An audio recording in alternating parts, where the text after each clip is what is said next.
The following compilation features unsettling and spine-chilling tales sourced from Reddit's horror communities. Reader discretion is strongly advised. These narratives may contain graphic descriptions, psychological distress, and themes that could unsettle sensitive individuals. Proceed with caution, as immersion into these eerie stories may provoke fear, unease, and sleep disturbances. Enter this realm of Reddit's creepy horror stories at your own risk, as the line between reality and the macabre may blur within these chilling narratives.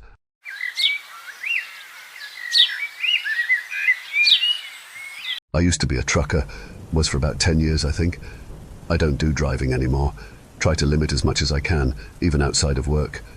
Now, I don't have a fear of driving, I have a fear of destinations. Every time you get into a car, you have a destination in mind, a place you want to go. Even if you don't have a specific place in mind, that place is just a way.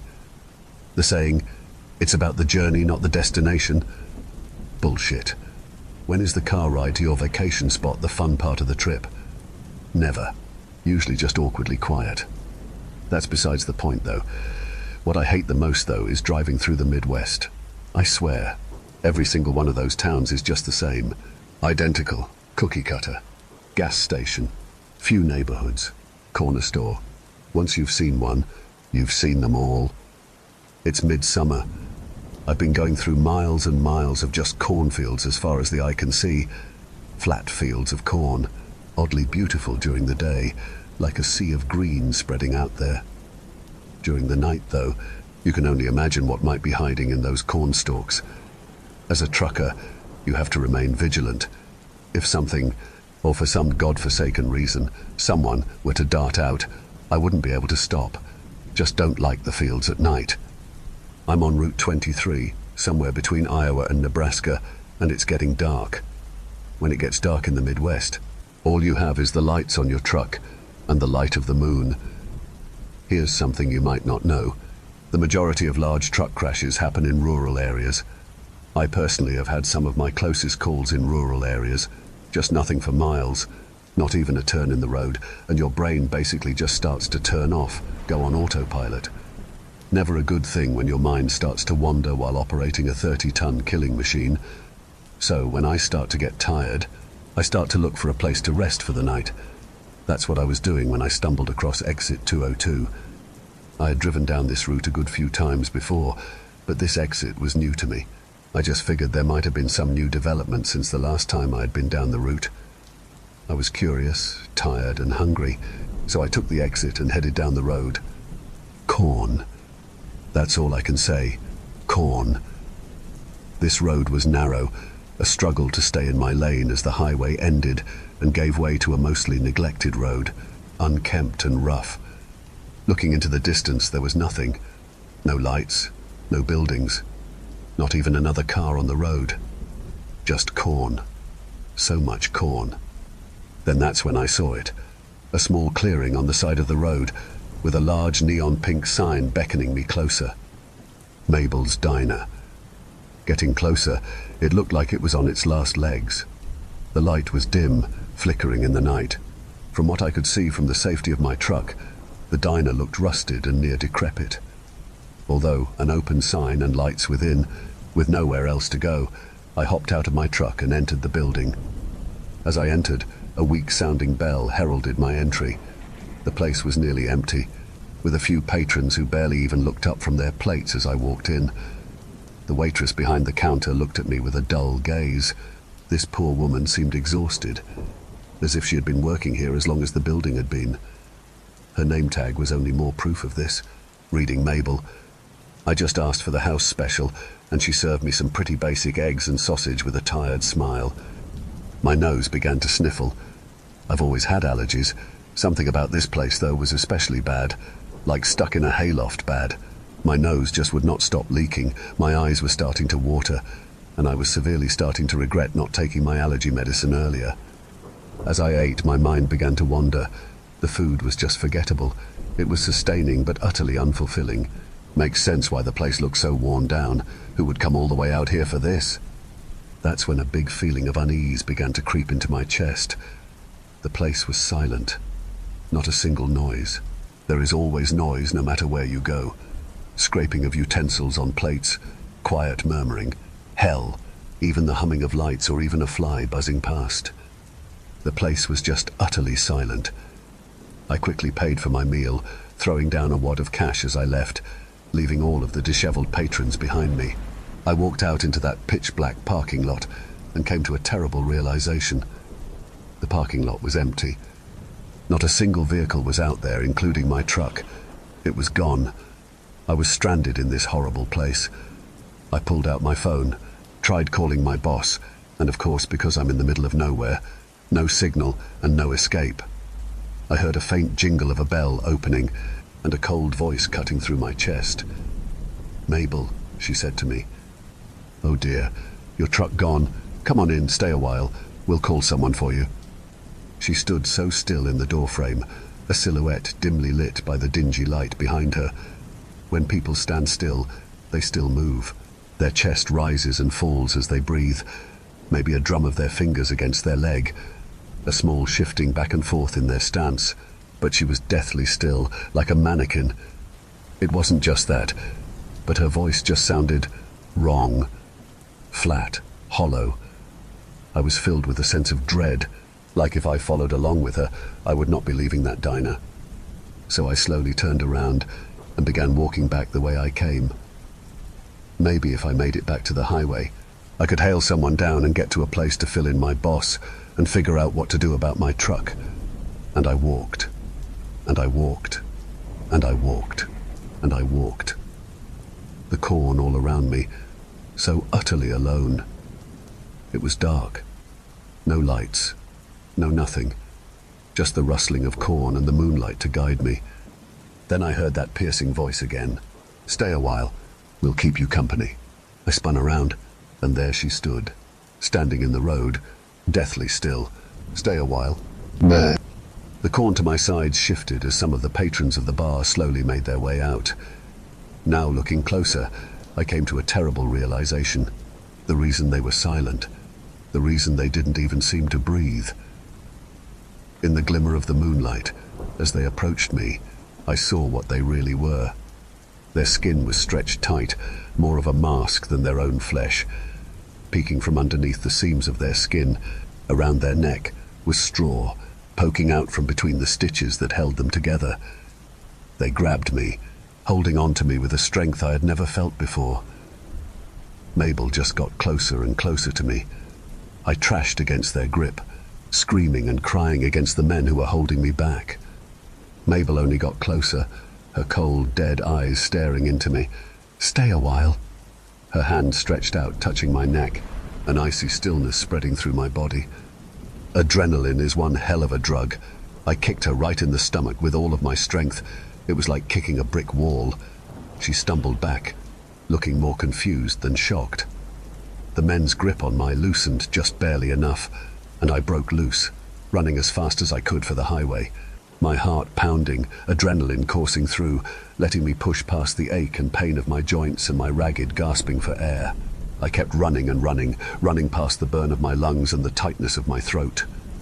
After what felt like an eternity, I finally saw headlights in the distance. I waved my arms, screaming until my voice gave out, and he stopped for me. I explained my situation, that someone was trying to kill me. He let me into his car and started driving to a nearby town, toward the diner. I began to panic, to tell him to turn around to the highway, that the people who attacked me were this way. And he looked at me confused, that the highway was nowhere nearby, that there was no Mabel's diner, that there was no exit 202. A feeling of pure fear flooded me. We drove for a while, and as I saw the lights of the town in the distance, the man was right. There were no signs of my assailants. There were no signs of the diner, no signs of my truck. The cornfields ended, and I was greeted by a small Midwestern town. The man dropped me off at the local police station, and I gave them my statement. I called my boss about the situation, and they sent someone in the area to swing by and bring me back home. When I got back and tried reporting my truck and all its details, they gave me the most confusing revelation yet. My truck was still in the garage. Only when I went to check on it, it wasn't the same truck. Different license plate, The color was a different shade, and the keys in my pocket did not work on this one. I brought it up to my supervisor, and he looked just as confused as I did. The keys didn't go to any truck in the garage, or any on the record ever. I still have the keys now, not sure what to do with them. I quit pretty soon after, not a big fan of leaving my town, much less the state, especially those cornfields. God, I hate those cornfields. I'm just trying to separate from it all. I'm worried that this might be a curse for me, because on the highway to get my groceries today, I saw an exit 143. And despite all the information I look for it online, there is no exit 143.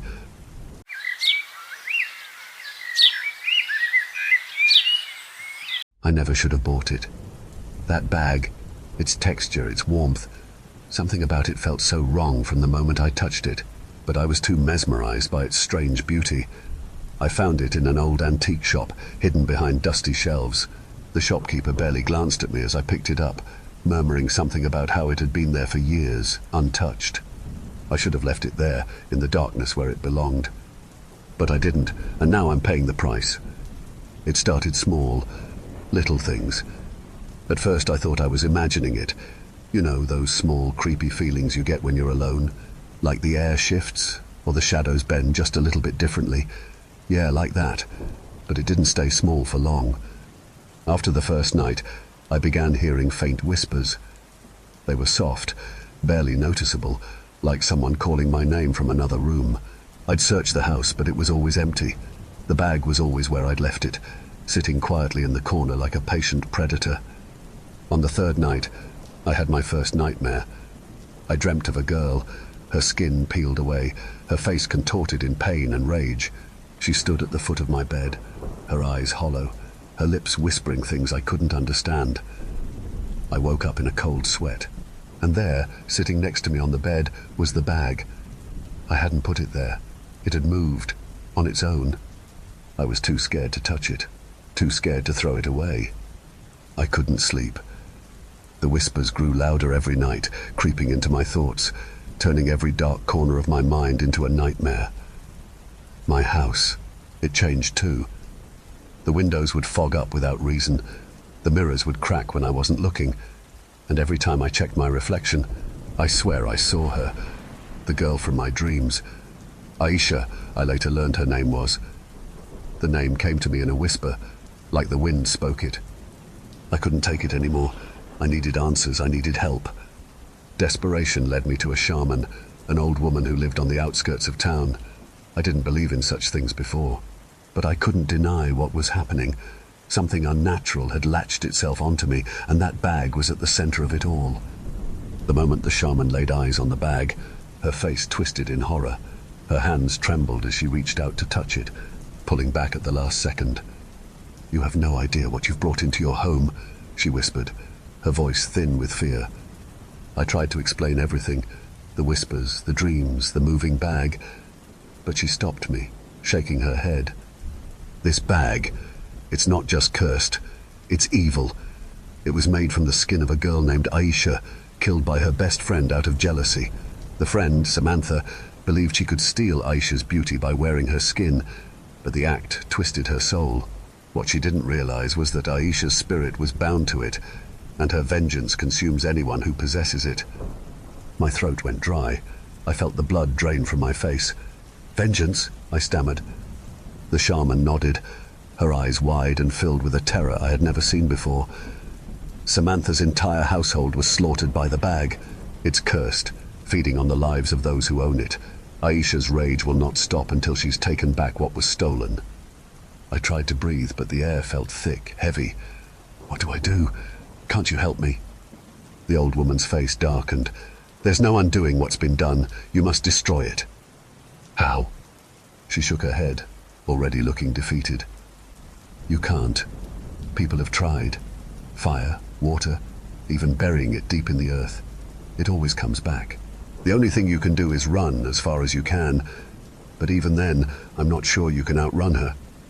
I left her home in a panic, clutching the bag in my hands, unsure of what to do.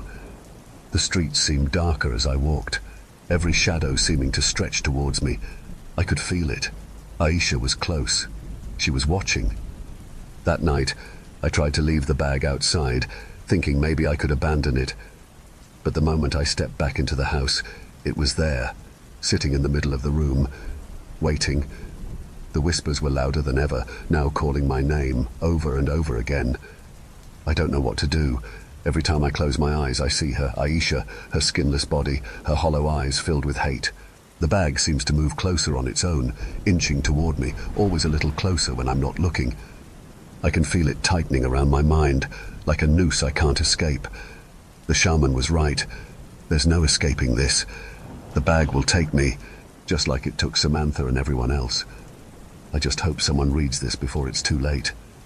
If you ever find an old leather bag in a forgotten shop, no matter how beautiful it seems, don't touch it, don't buy it, don't take it home. It will find you. And when it does, there will be no escaping its curse. Thank you for venturing into the darkness with us. If you dare to explore further, be sure to subscribe to our channel for more spine-tingling tales of horror and the supernatural. Remember, the shadows hold endless mysteries, waiting to be unveiled. Stay tuned for more bone-chilling stories as we continue to traverse the eerie depths of the unknown together. Until next time, may your dreams be free from the haunting echoes of our tales. Or perhaps not.